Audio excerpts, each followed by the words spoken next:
కక్ష సాధింప fee reimbursement బకాయిలు అడిగినప్పుడే వసతులు సౌకర్యాలు గుర్తొస్తున్నాయని చెప్పేసి కాలేజీల యాజమాన్యాలు మరి గుర్తుకు రావా? పైసలు పుణ్యానికి వచ్చినాయా? చెట్లకు కాస్తున్నాయా?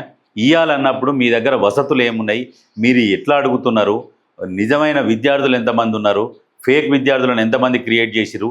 ఇవన్నీ చెక్ చేసి ఇవ్వాలి. మీరు ధర్నాలు చేస్తాము, స్ట్రైకులు చేస్తాము, సెలవులు ప్రకటిస్తామని చెప్పేసి మాట్లాడుతున్నారు.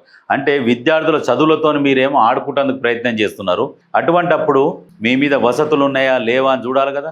మీరు పుణ్యానికి చెప్తలేరు కదా. ప్రభుత్వం ఫీజు రియంబర్స్మెంట్ ఇస్తున్నది కాబట్టి ఖచ్చితంగా చెక్ చేస్తుంది. అడిగినప్పుడు మీకు ఓపిక ఉండాలి. వెనకో ముందో ఇప్పుడు ప్రభుత్వ పరిస్థితిని దృష్టిలో పెట్టుకొని కూడా మీరు అడగాలి.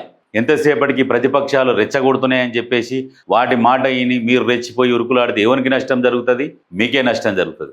అందుకనే ప్రతిపక్షాలు వాళ్ళ స్వలాభం కోసం మిమ్మల్ని రెచ్చగొడుతున్నారు, మీరు రెచ్చిపోతున్నారు. నష్టపోయేది మీరు. అవన్నీ పక్కకు పెట్టేసి ఏ ప్రభుత్వం ఉంటే ఆ ప్రభుత్వంతో మంచిగా ఉండాలి.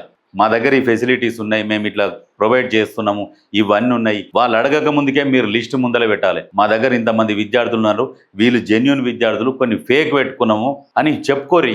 అప్పుడు అర్థమవుతుంది. మీరేమో ఫేక్ విద్యార్థులను పెట్టుకొని ఇప్పుడే గుర్తొస్తున్నాయని చెప్పేసి మాట్లాడుతున్నారు. ఇప్పుడే తనిఖీలు చేయడంలో ఆంతర్యం ఏంటి? దానిపై మాకు అభ్యంతరం లేదు, ముందుగా బకాయిలు చెల్లించండి.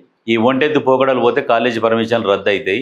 ఎందుకంటే మీ దగ్గర ఆల్రెడీ 1900 కాలేజీలల్లో ఫేక్ విద్యార్థులను పెట్టుకొని ఫీజు రియంబర్స్మెంట్కు పెట్టిర్రు. ఇవన్నీ బయటపడతాయి అన్న భయంతో ఇప్పుడు ఏంటంటే ముందే చెల్లించండి. ముందు చెల్లించినాక మరి ఆ ఫేక్ విద్యార్థులు ఉన్నాయి ఎక్కడ పోవాలి మరి?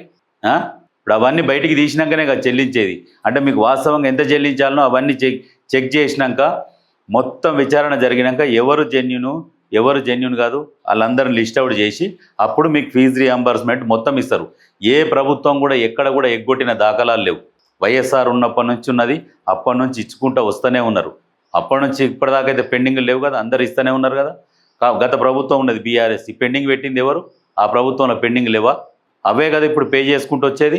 ఇవి ఆలోచన చేసుకొని ప్రజలకు సహకరించాలి. మీరు విద్యార్థులకు సహకరిస్తే మంచి జరుగుతుంది.